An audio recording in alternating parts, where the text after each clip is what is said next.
welcome to the world of newsmakers, a show that is going to bring you thrilling stories, thrilling journey of people from all walks of life. Be it any sector, we bring to you inspiring stories because at Newsmakers, we aspire to inspire you.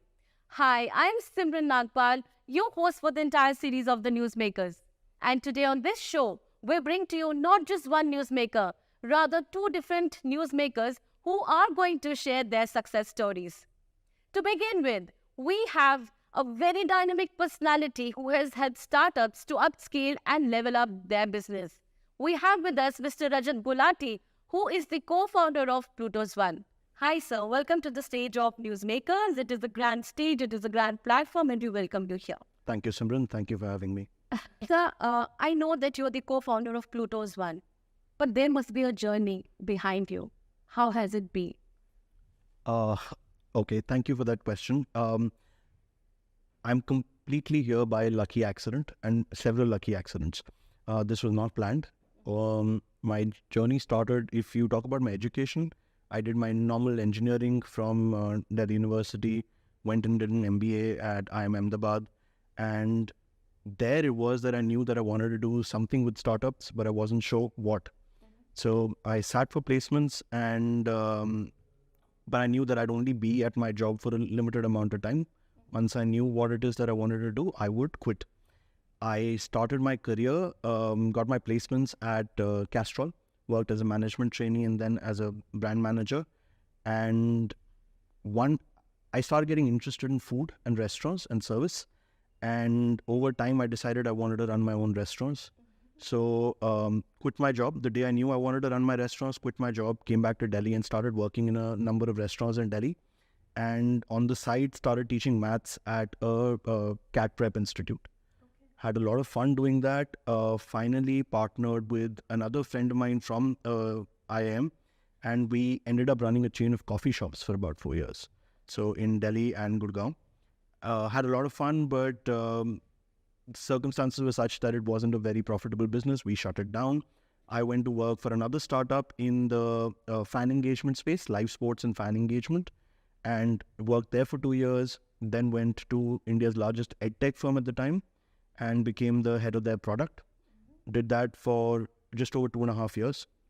Then got invited by a German conglomerate to head their India consulting business, which I did for 1.5 years. I enjoyed that, but I realized that my heart was in the startup space, not in the large industries space. So I quit and became a full-time startup consultant. And there I met my current co-founder. And we've been working together on something that we think has a lot more impact than either of one of us could have done alone. And so Plutus One is essentially a way to help Middle India get access to all the financial services and fintech innovation that's happening in this country. We're just providing access to Middle India customers via their banks. And I feel very lucky and privileged to be able to do this. This is incredible a journey because I really see that the kind of diverse fields that you worked on and you've reached here. You must have tasted your share of failures as well. More than my share of failures, absolutely. The thing to remember is, in the moment, it can feel really, really bad. You put your heart and soul into, first I did it with the coffee shops. Then I actually had an IoT startup for a bit while I was consulting. I'd co-founded that with some clients. You put your heart and soul into it and it doesn't work. And you tend to think, I did. You tend to think that it's your personal feeling, that you weren't good enough, that you weren't able to hack it in the world. But on the flip side, when we're finding success, I think if you think the same way, then you let it go to your head and say that I did this, right? I think a little bit of humility is required in both instances. When you're successful, I've come to realize that you maybe control 10% of the outcome. 90% of it is chance. So I apply the same learning for a failure. Only 10% of it was in my control. And that 10%, even if it worked, may or may not have been enough to have success for the business overall. So if 90% of it is out of my hands, I'm not going to be disappointed. I'm only going to figure out what it is that I can learn about it. What can I do differently?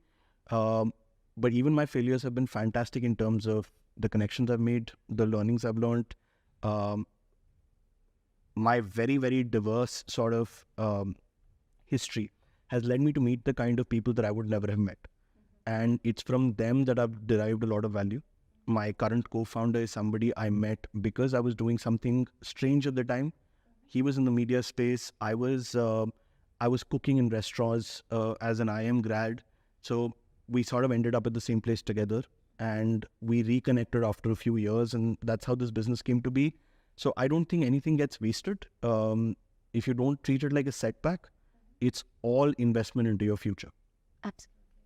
Such a beautiful thing that you said. So viewers, are you actually listening to it that he's just told that in failures also we have a lot of opportunities, and that's how he managed to find his co-founder. So I would like to know more about Plutos one, sir.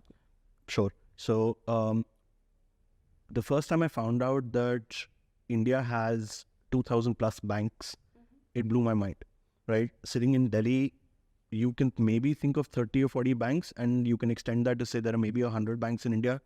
And almost everybody I've asked that question as to how many banks there are will come back with an answer that's 150 or 200 maybe. When you realize that's 2,060 banks in India, you realize that most of them and most of their customers don't have access to the kind of services that you and I have access to sitting here, right? So we have multiple credit cards, we have access to all the fantastic stuff that's happening in digital payments in India, UPI, RuPay, all of that. And most people in India still don't have access to that. So Plutus One became a vehicle for us to take the benefits that you and I have access to and take them to the next 200 million customers in India. And I think the work that we've done in the past, in the previous company, led us to have fantastic relationships with a lot of players in this ecosystem, whether it was the banks, whether it was merchants, whether it was the networks. And it was in a conversation with NPCI that it turned out that we realized that if we could take what we had built, which was a large incentives platform, and marry it to all the digital payments and the digital technologies that the NPCI was building, we would be able to do a lot more. So that's how Plutus One was founded, and we've just been approved for a BBPS license by NPCI. And we think that digital bill payments, if you can get people to try that out on a platform that is actually good, useful, and rewarding for them, you can get them to try out other digital financial services. And that's the entire play that we're doing. So we help banks set up and manage their digital payments for bills, and then put rewards and engagement behind that. And then we own the customer experience to get the customer to try out new services and new products and deliver more value to them. We're just we think that everybody in the country deserves access to the same facilities. Currently, we're the only ones who are incentivized to go give it to the next set of users. And we're taking advantage of that. So you mean to say you're like majorly catering to either the rural areas where it has not reached or the common man? So it would be, it's actually quite normal to assume that just because I'm saying that some services are not available, that we would need to go to the rural areas. And while that is true, it's actually even true for tier 2 cities in India. Credit from banks hasn't reached these cities. A lot of the customers of, say, the cooperative banks are business owners who have large turnovers, but the banks haven't yet given them credit cards, right? How do you get credit into the hands of these users? And how do you get these users to take advantage of all the fantastic stuff that's happening under UPI, under RuPay, under BBPS? How do you take those things and take them to users? Because all of those are digital. So what digital platform can you use to access those users, deliver those services to them? There are a bunch of startups doing fantastic work within Fintech itself. But how do these startups get to those users? Because what happens in the Indian startup space, and this is true globally also, but more so in India, there's a race to acquire the users at the top.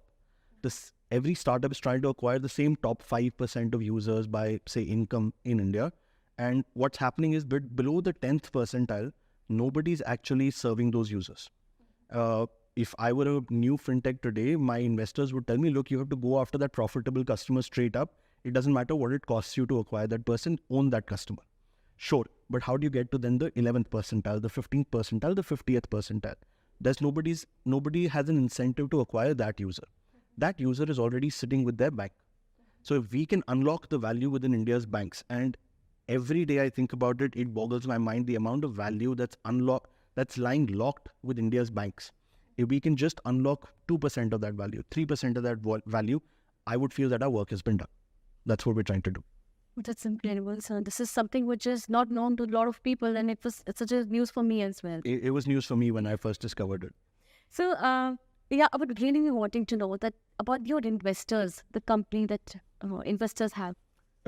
Sure. So we've been very lucky with the kind of investors we picked up. There is my co-founder has done some stellar work even before I joined, in working with the banks and the networks, and had a fantastic reputation that we've been able to take advantage of.